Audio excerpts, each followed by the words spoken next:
সাল্লাল্লাহু আলাইহি ওয়াসাল্লাম। আল্লাহ রাব্বুল আলামিন এবং শয়তান এদের ভিতরে একটা কথোপকথন হয়েছিল।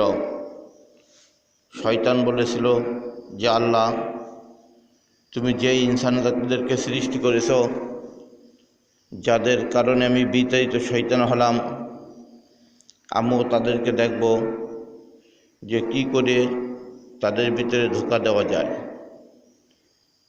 আল্লাহ বলেছিলেন যে শয়তান, কোন টাইমে তোমার ধোঁকা দেওয়ার বেশি রকমের ইচ্ছা?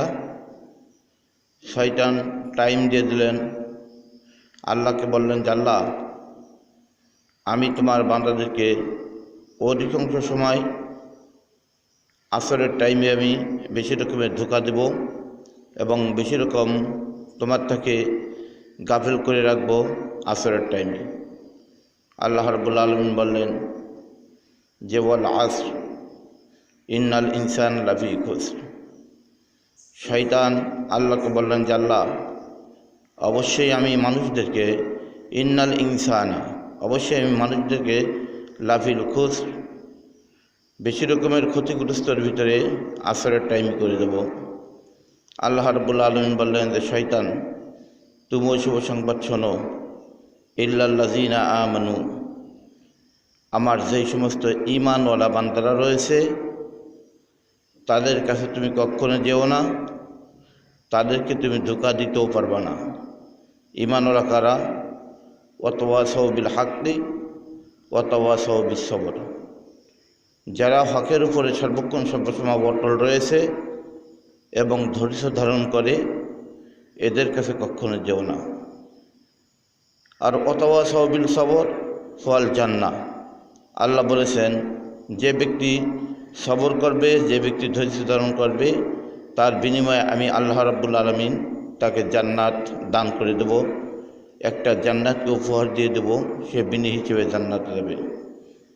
আর ওয়াতাওয়াসাউ বিল হক, হক এমনই একটা বিষয় যার যার নিজের থেকে বিচার করলে হক জিনিসটা পাওয়া যাবে। যে আমি কি হকের পরে আসি? না, আমি দূষিত জিনিসের পরে আসি। হক কিন্তু বিরাট বড় কঠিন জিনিস। মানুষের হক, পশুর হক, দুনিয়াতে চলতে গেলে অনেক কিছুর হক রয়েছে।